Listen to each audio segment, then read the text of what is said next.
విద్యాశాఖ దేశానికి వెన్నెముక్క వంటిదని, తమను విద్యాశాఖలో విలీనం చేయాలని, తమను పర్మనెంట్ చేయాలని డిమాండ్ చేస్తున్నామని సమగ్ర శిక్షా అభియాన్ కాంట్రాక్ట్ ఉద్యోగి ఆనంద్ అన్నారు. నెల్లూరు కలెక్టరేట్ వద్ద వారు ఉరితాళ్లతో ధర్నా నిర్వహించారు.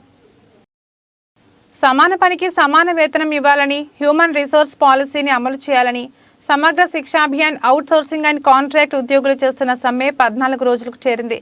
ఈ సందర్భంగా నెల్లూరు కలెక్టరేట్ వద్ద ధర్నా నిర్వహించారు.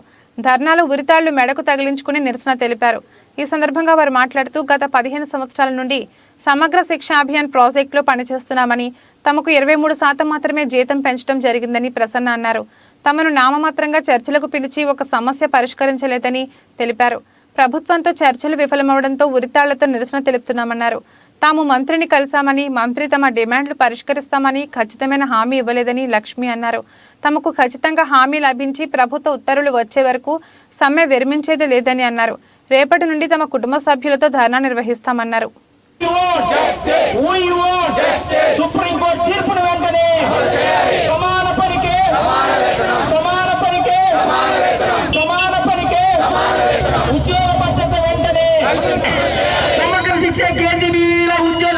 ప్రభుత్వం ఉండి వైఖరే సమగ్ర శిక్ష కేజీబీ ఉద్యోగుల పట్ల ప్రభుత్వం ఉండి వైఖరే సమగ్ర శిక్ష కేజీబీల ఐక్యత ప్రభుత్వం ఉండి వైఖరే. గత 16 సంవత్సరాలుగా ఈ సమగ్ర శిక్షలో మేమందరం కూడా కేజీబీ ఉద్యోగులమైనటువంటి మేము జేఏసీ అయినటువంటి వివిధ డిపార్ట్మెంట్స్ వాళ్ళందరూ కూడా పనిచేస్తూ ఉన్నాము. అయితే గత 5 సంవత్సరాల నుంచి 23% మాత్రమే శాలరీ హైక్ చేయడం జరిగింది. కానీ ఈనాటి రోజున మేము ఇక్కడికి రావడానికి గల ముఖ్య కారణం ఏంటి అంటే ఉద్యోగ భద్రత కల్పించడం మరియు హెచ్ఆర్ పాలసీని అమలు చేయడం, సమాన పనికి సమాన వేతనం అనేటువంటి నినాదాలతో అనేటువంటి మా ముఖ్యమైనటువంటి సాధారణమైనటువంటి డిమాండ్లతో మేము ఈ రోజున రోడ్డు మీదకి వచ్చి ఉన్నాము సార్. మాకు ఎంటీఎస్కి సంబంధించిన 3 జీవోలు ఇచ్చి ఉన్నారు. GO number 24, GO number 40, GO number 5 అనేటువంటి 3 జీవోలని గత ప్రభుత్వం మరియు ఈ ప్రభుత్వం కూడా ఇచ్చున్నారు. మా జగనన్న వస్తే మాకు న్యాయం జరుగుతుంది, ఖచ్చితంగా మా జగనన్న మాకు న్యాయం చేస్తాడు అన్న ఉద్దేశంతో మేమందరం కూడా ఎలక్షన్స్ అప్పటి నుంచి కూడా పాదయాత్రలో ఇచ్చినటువంటి హామీలన్నింటినీ మా జగనన్న మాకు అమలుపరుస్తాడు, మాకు ఉద్యోగ భద్రత కలుగుతుంది, మేమందరం కూడా మా ఫ్యామిలీస్తో మేము కూడా అందరిలాగా సంతోషంగా గడుపుతాము అనుకుని ఎన్నో కలలు కన్నాం సార్. ఈనాటి రోజున ఆ 3 జీవోల్లో ఇచ్చిన ప్రకారము ఆ 3 జీవోల్లో ఉండేటువంటి అన్ని డిపార్ట్మెంట్లకు కూడా ఎంటీఎస్ వర్తింపు చేశారు.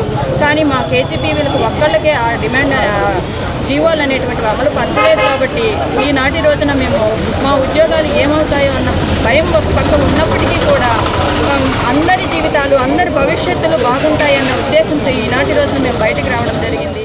మేము అడిగింది అసలు శాలరీలు పెంచమని అడగలేదు. మమ్మల్ని రెగ్యులర్ చేయండి, మాకు ఉద్యోగ భద్రత కల్పించండి, హెచ్ఆర్ పాలసీ అమలు చేయండి, సుప్రీంకోర్టు తీర్పుని గౌరవించండి అని అడిగాం. మేము మా డిమాండ్లు ఒక్కటి కూడా నెరవేర్చలేదు. కాబట్టి ఆ చర్చలు విఫలమయ్యాయి. కాబట్టి ఇక ముందు నుంచి కూడా ఈరోజు చర్చలు విఫలమవడానికి నిరసనగా ఈరోజు ఉరితాళ్లతోటి ప్రదర్శన నిర్వహించాము. అలాగే 5వ తేదీ ఎస్పీడీ ఆఫీసు ముట్టడి, రేపు మా కుటుంబ సభ్యులతోటి కూడా మేము తిరిగి రోడ్డును పడ్డాం. మా కుటుంబ సభ్యులతోటి కూడా రేపటి నుంచి మేము ధర్నాలో పాల్గొంటున్నాము. కాబట్టి జేఏసీ పిలుపు మేరకు వివిధ రకాలుగా నిరసనలు తెలుపుతూ మా డిమాండ్లు మొత్తం సాధించే వరకు, అమలు అయ్యే వరకు కూడా మేము ఈ సమ్మెని ఆపము అని తెలియజేస్తూ ఉన్నాము. కాబట్టి సీఎం గారు ఇప్పటికైనా స్పందించి మా న్యాయమైన డిమాండ్లని అన్నీ కూడా నెరవేర్చారు.